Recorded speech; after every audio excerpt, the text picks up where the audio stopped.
for this 30 seconds, let's call it, you're not allowed to ask me a question.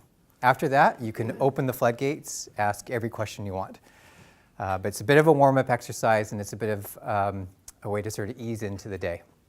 So the other thing I'm going to warn you is that this exercise is going to feel like it has nothing to do with business, and then I'll map it back to a business sort of connection as we go. So you're not allowed to ask me a question, nothing to do with business, and the third rule is you're not allowed to think. So I'm going to ask you a question, and the first 4 or 5 people that blurt out an answer, I'll capture that, and then we'll move on. Okay? Simple enough? Okay. So the question, nothing to do with business. Please don't ask me a question back. What is the best fruit? Strawberry. Orange. Banana. Mango. Awesome audience. Banana. Mango. What did I miss? What did I miss of the ones that were yelled out? Orange. Passion? All right. Okay. How long could we argue about what's the best fruit? Forever. Okay, so let's turn forever into about 2 seconds. That's our average on this exercise. The reason that I didn't allow you to ask me a question is one of you might have said, hold on here, that's too general. What do you mean by best fruit? Okay, so what was missing was some context. So I'm going to give you a context for best fruit, and you give me the answer. Hopefully you can stay within the 2-second record. Okay, so let's say the context for best fruit is something that gives you energy for a big race or run or something like that. Banana. Okay, now let's change the context, see if it changes the answer. Let's say in a space of nutrition, somebody says, hey, you need to get more vitamin C. Most people think orange. Okay. So in your personal or business life, have you ever been in a scenario where there was an agreed topic, but it felt like people were fundamentally having a different conversation? Ever experienced that in your life? Okay.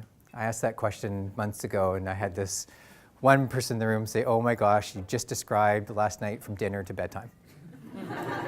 Okay. So what we say is context gives meaning to content. Okay. If you find that you are a participant of, observer, facilitator of a conversation, and it's going around and around and doesn't seem to be going anywhere, ask yourself, is there a clear and aligned context? And if there's not, then come up here, get clarity here, and then come back down into the content. Okay? If I map it to a business conversation, the story we like to tell is one time we were asked to come into an executive team for a day, and the first session we were asked just to observe. So sit on the sidelines, no talking, no markers, no facial expressions.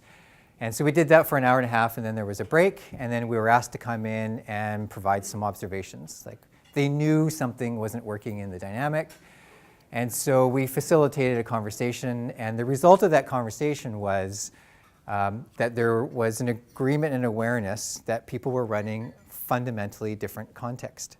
So this was an executive team, and the CEO walked into the room and said, the topic today is about growth. So they had a topic. It was agreed. Okay? They even said, we're not talking about day-to-day today. We're actually going to talk about growth. We're going to talk about the future. Okay?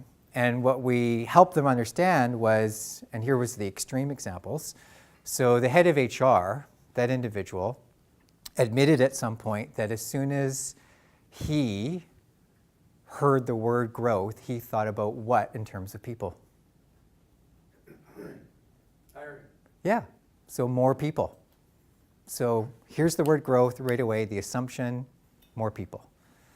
Okay, the head of finance, the context she was running was growth to her meant margins, meant margin growth. So guess what she was thinking about people? Fewer people. Okay, so just a business example of context. Okay, we could probably run a whole session just on this. The reason why I gave you this, it's a fun exercise. all kidding aside, in the last 10 years of learning, this little tool is one of the most valuable. So no one's ever blamed me for being a good listener until I started to use this subconsciously. Always looking and asking myself, what's the context in this conversation for this person, for this team, for this business? And when you are listening for the context, connecting to the context, you will be able to bring a lot of efficiency and alignment to conversations and things like that.